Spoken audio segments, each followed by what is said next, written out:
ஒரு அழகான அடர்ந்த காட்டுப்பகுதி. இந்த காட்டுப்பகுதியில் பார்த்தீங்கன்னா விலங்குகள் எல்லாரும் ஒன்னா கூடி நண்பர்களாக வாழ்ந்துட்டு வராங்க. இந்த அடர்ந்த காட்டுப்பகுதிக்கு பக்கத்திலேயே ஒரு பனிமலை காடும் இருக்கு. அந்த பனிமலை காட்டுலையும் விலங்குகள் எல்லாம் ஒற்றுமையோட வாழ்ந்துட்டு வராங்க. இந்த இரண்டு பகுதிகளிலையும் இருக்கிற விலங்குகள் ஒன்னா சேர்ந்தா எப்படி இருக்கும்? சேரதான் போறாங்க. இந்த பனிமலை காட்டுக்கும் அடர்ந்த காட்டுப்பகுதிக்கும் ஒரு பயணமா நம்ம போகலாமா? அந்த பயணத்துல என் கூடயே நீங்களும் சேர்ந்து வரணும். வாங்க போகலாம்.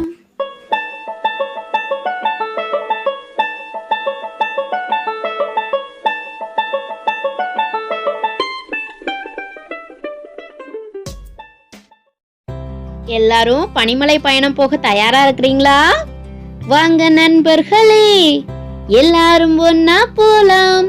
முயற்சி திருவினையாக்கும், முயன்றால் சாதிக்க முடியும். இந்த பாட்டு உங்களுக்கு ரொம்ப பிடிக்கும் இல்லையா? வாங்க நம்ம பனிமலை பயணத்துக்கு போகலாம்.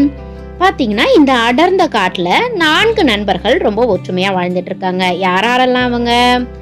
அடர்ந்த காட்டில் நரி, மான், ஓநாய், வரிக்குதிரை ஆகியன நண்பர்களாய் ஒற்றுமையுடன் வாழ்ந்து வந்தன. அதே மாதிரி பக்கத்துல இருக்கிற பனிமலை காட்டுல சிறுத்தைகள்லாம் ஒன்னா இருக்கு. அருகில் இருந்த பனிமலை காட்டில் சிறுத்தை ஒன்று நண்பர்களுடன் வாழ்ந்து வந்தது. ஒரு நாள் நம்மளுடைய சிறுத்தையார் பக்கத்துல இருக்க இந்த நண்பர்கள் எல்லாத்தையுமே பார்க்க அடர்ந்த காட்டுக்கு வராரு. வாருங்கள் சிறுத்தையாரே, உங்களை வரவேற்பதில் மகிழ்ச்சி அடைகிறோம். யாரு வந்தாலும் முதல்ல வாங்கன்னு சொல்லணும் இல்லையா? அவரு எதுக்காக வந்திருக்கிறாரு வாங்க பார்க்கலாம். மிக்க மகிழ்ச்சி நண்பர்களே, அடுத்த வாரம் பனிமலை காட்டில் திருவிழா. நீங்கள் அனைவரும் அவசியம் வந்து கலந்து கொள்ள வேண்டும். உங்க ஊர்ல திருவிழானாலும் நீங்க எல்லாரையும் போய் கூப்பிடுவீங்க இல்லையா? அதே மாதிரி நம்மளுடைய சிறுத்தையார் அவங்க பனிமலை காட்டுல நடக்கிற திருவிழாக்காக அழைப்பதற்காக வந்திருக்கிறாரு. உடனே நம்மளுடைய நண்பர்கள் எல்லாரும் நாங்கள் அவசியம் வருகிறோம் அப்படின்னு அவங்க வாக்கு கொடுக்கறாங்க. நன்றி நண்பர்களே அப்படின்னு சொல்லிட்டு அவரு கிளம்பிடுறாரு. அந்த திருவிழா நாள் வரும்போது இவங்களை அழைச்சிட்டு போகணும் இல்லையா? அதுக்காக சிறுத்தையார் மறுபடியும் வந்து அவங்கள கூட்டிட்டு போறாங்க. என்னன்னா இடையில ஒரு பனியாறு ஓடுது. இந்த ஆற்றை கடந்து போனாதானே எல்லாரும் போக முடியும். அதுக்காக சிறுத்தை வந்து எல்லாரையும் ஒரு படகுல வச்சு கூட்டிட்டு போறதுக்காக வராரு. அனைவரும் ஒரு படகில் புறப்பட்டனர். படகுல போகும்போது நம்ம என்ன பாட்டு பாடணும்னு யோசிப்போம். ஏலேலோ ஐலசா ஏலேலோ, ஏலேலோ ஐலசா ஏலேலோ. இந்த பாட்டை ரொம்ப அழகா பாடிக்கிட்டு நம்மளுடைய நண்பர்கள் எல்லாரும் கிளம்பி போயிட்டு இருக்காங்க.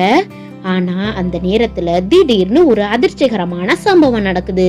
அது என்ன அதிர்ச்சிகரமான சம்பவம்? திடீரென்று ஆற்றில் நீரின் வேகம் அதிகரித்தது. படகு ஒரு பக்கமாய் சாய்கிறது. பாத்தீங்களா? அந்த ஆற்றுல நீரின் வேகம் அதிகமானதுனால படகு ஒரு பக்கமா சாய ஆரம்பிக்குது. ஐயோ, படகு சாய்கிறதே! என்னவாயிற்று? எல்லாருமே ரொம்ப பதட்டம் ஆயிடுறாங்க. அந்த நேரம் பார்த்து நம்மளுடைய முதலையார் வராரு. அவர்களை ஒரு முதலை பார்த்தது. டேய் பசங்களா, எங்க போறீங்க? பாத்தீங்களா, பேச்சு கொடுக்க ஆரம்பிக்குது. உடனே என் முதுகில் ஏறி கொள்ளுங்கள், உங்களை கரையில் விடுகிறேன் அப்படின்னு அடுத்த ஒரு பிட்டையும் போடுது.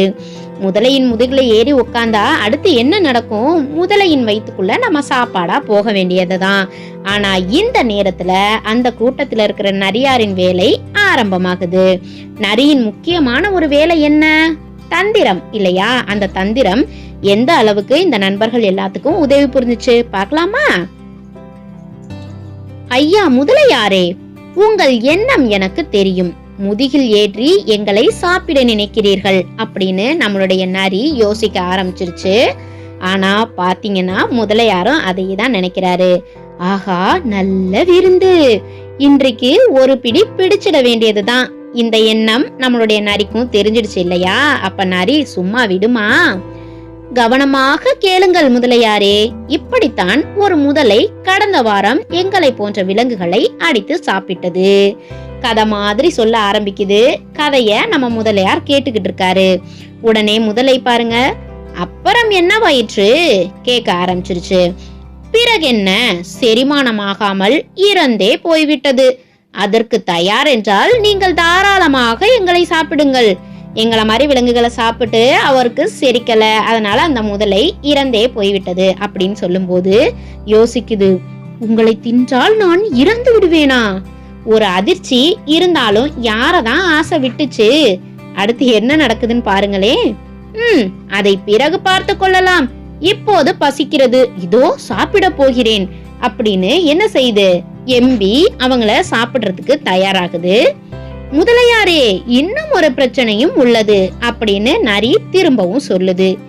என்ன அது? சீக்கிரம் சொல், எனக்கு பசி அதிகமாயிருச்சு, சீக்கிரம் சொல்லுப்பா அப்படின்னு முதலையும் விடுறதா இல்ல. வழியில் பாம்பு கடித்தால் எங்களுக்கு விஷம் ஏறாமல் இருக்க நாங்கள் விஷமுறிவு செடிகளை தின்று வந்திருக்கிறோம். அதனால் எங்களை யார் கடித்தாலும் அல்லது நாங்கள் யாரை கடித்தாலும் அவர்கள் இறப்பது உறுதி. எவ்வளவு பெரிய பொய்ய சொல்லுதுன்னு பாத்தீங்களா? ஆனாலும் நம்மளுடைய மக்கு முதலை அதை நம்பித்தானே ஆகணும். ஏன்னா முதலை தான் மக்காச்சே. இதோ இந்த மீனை கடிக்கிறேன். அது இறந்து விட்டது பார்த்தீர்களா? மீனை கடிச்சா அது செத்து தானே போகும். பாத்தீங்களா? இந்த மீன் இறந்ததை போலவே நீங்களும் இறந்து விடுவீர்கள், ஏன்னா நாங்க விஷமுறிவு மருந்தை சாப்பிட்டுருக்கோம் அப்படின்னு சொல்லி நல்லா ஏமாத்திடுச்சு தந்திரத்தை பயன்படுத்தி.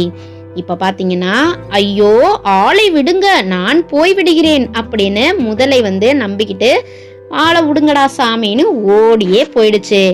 எவ்வளவு பெரிய ஆபத்துல இருந்து நம்மளுடைய நரியின் தந்திரம் நண்பர்கள் எல்லாத்தையும் காப்பாத்திருக்குன்னு பாத்தீங்களா? அப்படி ஓடு அப்படின்னு எல்லாரும் கைத்தட்டி சந்தோஷப்படுறாங்க. நரியாரே, உங்கள் தந்திரத்தால் எங்களை காப்பாற்றினீர்கள். எல்லாரும் அவருக்கு நன்றி சொல்றாங்க. ஆற்றில் நீரின் வேகம் குறைந்ததால் பனிமலை பயணம் தொடர்ந்தது. இந்த நேரம் பார்த்து ஆற்றின் வேகமும் சராசரிக்கு வந்ததுனால பனிமலை பயணம் தொடர்ந்துகிட்டு இருக்கு. ஏலேலோ ஐலசா ஏலேலோ, ஏலேலோ ஐலசா ஏலேலோ. எல்லாரும் கூட வந்துகிட்டு தானே இருக்கிறீங்க. ரொம்ப சந்தோஷமான பயணம்தான். வாருங்கள் நண்பர்களே, பனிமலை திருவிழாவிற்கு வந்ததற்கு நன்றி. எல்லாரும் பனிமலை காட்டுல இருக்கிற நண்பர்கள் எல்லாரும் வரவேற்று வாங்கன்னு கூப்பிடுறாங்க. அப்புறம் என்ன, பெரிய விருந்து தான். நரியின் புத்தி கூர்மையை பாராட்டி அனைத்து விலங்குகளும் விருந்துண்டு மகிழ்ந்தன. நண்பர்களே, இந்த பனிமலை பயணத்தின் மூலமா நீங்க என்ன தெரிஞ்சுக்கிட்டீங்க? நம்மளுடைய நரியார் எப்படி ஆபத்து காலங்கள்ல நிதானமா யோசிச்சு விவேகமான முடிவெடுத்து தந்திரத்தை பயன்படுத்தினாங்களோ, அதே போல நீங்களும் உங்களுடைய ஆபத்து காலங்கள்ல நிதானமா யோசிச்சு விவேகமான முடிவா எடுக்கணும். இந்த பனிமலை பயணம் உங்களுக்கு பிடிச்சிருக்கும்னு நான் நம்புறேன். ரொம்ப சந்தோஷமா இருந்துச்சு இல்லையா? எனக்கு ரொம்ப சந்தோஷமா இருந்துச்சு. உங்களுக்கு எப்படி இருந்துச்சு அப்படின்றத கீழே கமெண்ட் பாக்ஸ்ல சொல்லுங்க. உங்களுக்கு இந்த பனிமலை பயணம் பிடிச்சிருந்துச்சுன்னா ஒரு லைக் பண்ணுங்க, உங்களுடைய நண்பர்களுக்கும் இதை ஷேர் பண்ணுங்க. அதோடு கூட நம்மளுடைய பிஞ்சுக்கரங்களின் இன்னொரு அத்தியாயம் அப்படின்னு கூட சொல்லலாம், PK Fun Family, அந்த சேனலையும் நீங்க சப்ஸ்கிரைப் பண்ணி வச்சுக்கோங்க. அந்த சேனலுக்கும் உங்களுடைய முழு சப்போர்ட்டை கொடுப்பீங்கன்னு நான் நம்புறேன். அந்த வீடியோவோட லிங்க், அந்த சேனலோட லிங்க் எல்லாமே கீழே டிஸ்கிரிப்ஷன்ல இருக்கு. ஸோ அதையும் நீங்க போய் பார்த்து உங்களுடைய ஆதரவுகளை கொடுக்கணும்னு நான் கேட்டுக்கிறேன். ஓகே ஃப்ரெண்ட்ஸ், என்றென்றும் இணைந்திருங்கள் உங்கள் பிஞ்சுக்கரங்களுடன், கூடவே PK Fun Family யோடும். தேங்க்யூ. அடுத்த வீடியோவில் சந்திப்போம்.